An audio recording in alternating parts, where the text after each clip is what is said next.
आज के हम इस वीडियो में देखेंगे कि एक इन्वर्टर एयर कंडीशनर के कंप्रेसर और एक नॉर्मल एयर कंडीशनर के कंप्रेसर में क्या फ़र्क होता है। हम इन्वर्टर एयर कंडीशनर का कंप्रेसर डायरेक्ट क्यों नहीं चला सकते हैं। तो देखते हैं कि जो हमारा नॉर्मल एयर कंडीशनर का जो कंप्रेसर होता है उसके अंदर जो मोटर होती है उसके ऊपर 3 टर्मिनल होते हैं, सी, एस और आर, और इसके अंदर 2 वाइंडिंग होती हैं। एक स्टार्टिंग वाइंडिंग होती है जिसका रेजिस्टेंस थोड़ा ज़्यादा होता है और एक हमारे पास रनिंग वाइंडिंग होती है जिसका रेजिस्टेंस कम रहता है। तो इन दोनों वाइंडिंग का एक एक सिरा मिलाकर हम एक पॉइंट जो होता है वो कॉमन बना देते हैं। अब अगर हम इन तीनों पॉइंट के बीच में रेजिस्टेंस नापेंगे तो हमें रेजिस्टेंस तीनों पॉइंट में अलग अलग मिलेगा। सपोज यहाँ पे अगर हम ये रनिंग वाइंडिंग और ये स्टार्टिंग वाइंडिंग, यहाँ पे अगर हम रेजिस्टेंस देखते हैं और अगर हमें यहाँ पे 3 ओम मिलता है, यहाँ पे हमें 5 ओम मिलता है, तो यहाँ पे इन दोनों का जोड़ मिलेगा, तकरीबन 8 ओम का रेजिस्टेंस यहाँ मिलेगा। तो जिन 2 पॉइंट में रेजिस्टेंस हमें सबसे ज़्यादा मिलता है वो रनिंग और स्टार्टिंग वाले पॉइंट होते हैं, उसको छोड़कर बचा हुआ कॉमन होता है। अब कॉमन के साथ में जहाँ पे रेजिस्टेंस हमें कम मिला वो रनिंग वाला पॉइंट हो गया, कॉमन के साथ में जहाँ पे हमें ज़्यादा रेजिस्टेंस मिला वो स्टार्टिंग वाला पॉइंट हो गया।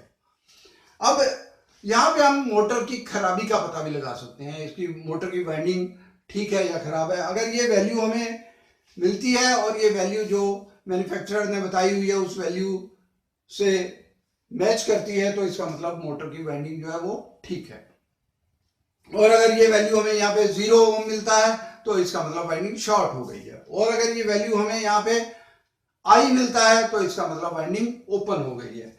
अब इसको चलाने के लिए अगर हम इस मोटर को हम डायरेक्ट चला सकते हैं, इस कंप्रेसर को हम डायरेक्ट चला सकते हैं, और चलाने के लिए हम जो सर्किट बनाते हैं उसको हम बोलते हैं PSC, परमानेंट स्प्लिट कैपेसिटर। ये आप मेरे जो मोटर्स के कनेक्शंस के बारे में मैंने वीडियो डाला है, आप उसको भी देख सकते हैं, उसमें मैंने बहुत अच्छे से एक्सप्लेन किया है। तो PSC सर्किट, इसको हम क्या करते हैं, जो कॉमन और रनिंग है इसको हम न्यूट्रल और लाइन से कनेक्ट करते हैं, 230 वोल्ट AC जो होता है वो देते हैं, और रनिंग और स्टार्टिंग के बीच में एक हम रनिंग कैपेसिटर लगा देते हैं और इस सर्किट को हम बोलते हैं PSC सर्किट। और इस तरह हम कंप्रेसर को डायरेक्ट चला सकते हैं और इसके एम्पेयर भी, इसकी एक वायर के ऊपर हम क्लैम्प मीटर लगाकर हम इसके एम्पेयर भी, करंट भी इसका नाप सकते हैं।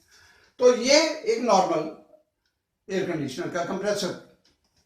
अगर हम इन्वर्टर की बात करें, इन्वर्टर जो कंप्रेसर है उसके अंदर भी हमारे पास 3 टर्मिनल हैं, उसके अंदर भी 3 टर्मिनल हैं और ये टर्मिनल है U, V और W।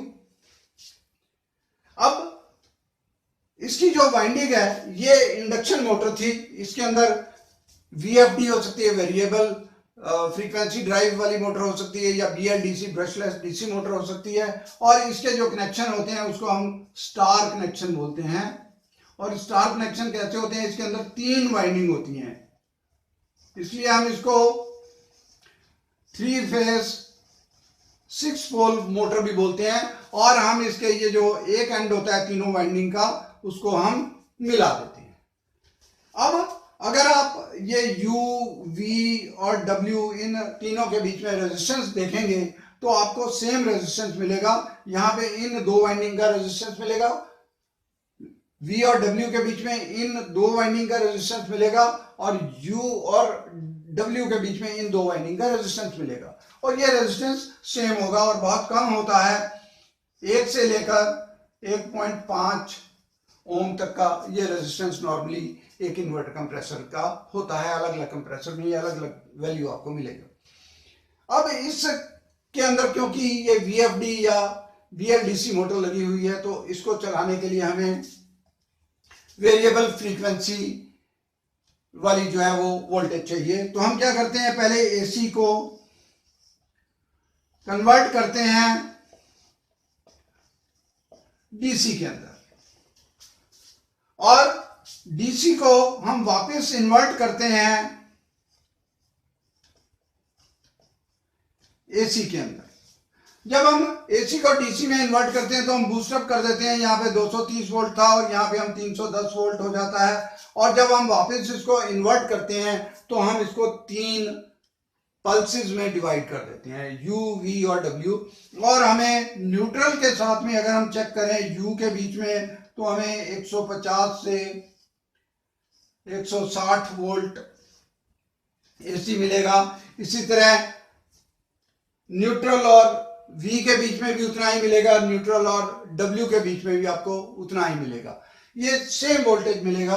और इसके ऊपर एक पल्स जो होती है उसको कंट्रोल करते हैं, और वो पल्स विड्थ मॉड्यूल PWM जो IPM का पार्ट होता है, उसमें जो सिग्नल आता है वो इंडोर यूनिट के PCB से आता है, और वो जो हम टेम्परेचर सेट करते हैं और रूम टेम्परेचर के डिफरेंस के ऊपर काम करता है। जितना ये डिफरेंस ज़्यादा होगा उतनी उसकी फ्रीक्वेंसी ज़्यादा हो जाएगी और कंप्रेसर की स्पीड ज़्यादा हो जाएगी, कूलिंग फास्ट हो जाएगी। और इसी तरह जैसे जैसे वो डिफरेंस कम होता चला जाता है, कूलिंग बढ़ती जाती है, डिफरेंस कम होता चला जाता है, तो कंप्रेसर की स्पीड कम होना शुरू हो जाती है। अब इसको चलाने के लिए हमें IPM की ज़रूरत है, हम इसको डायरेक्ट नहीं चला सकते हैं। इसके लिए आप मेरा जो इन्वर्टर टेक्नोलॉजी वाला वीडियो है वो भी देख सकते हैं, उसके अंदर बहुत अच्छे से मैंने उसको भी एक्सप्लेन किया है। तो उम्मीद है आपको ये फ़र्क पता चल गया होगा कि इन्वर्टर AC के कंप्रेसर में और नॉर्मल AC के कंप्रेसर में क्या फ़र्क होता है। अगर और कोई जानकारी आपको चाहिए तो आप कमेंट लिखें। अगर आपने मेरे चैनल को सब्सक्राइब नहीं किया है तो प्लीज़ आप उसको सब्सक्राइब करें, बेल आइकन प्रेस करें ताकि आने वाले वीडियोस का नोटिफिकेशन आपको मिले। धन्यवाद।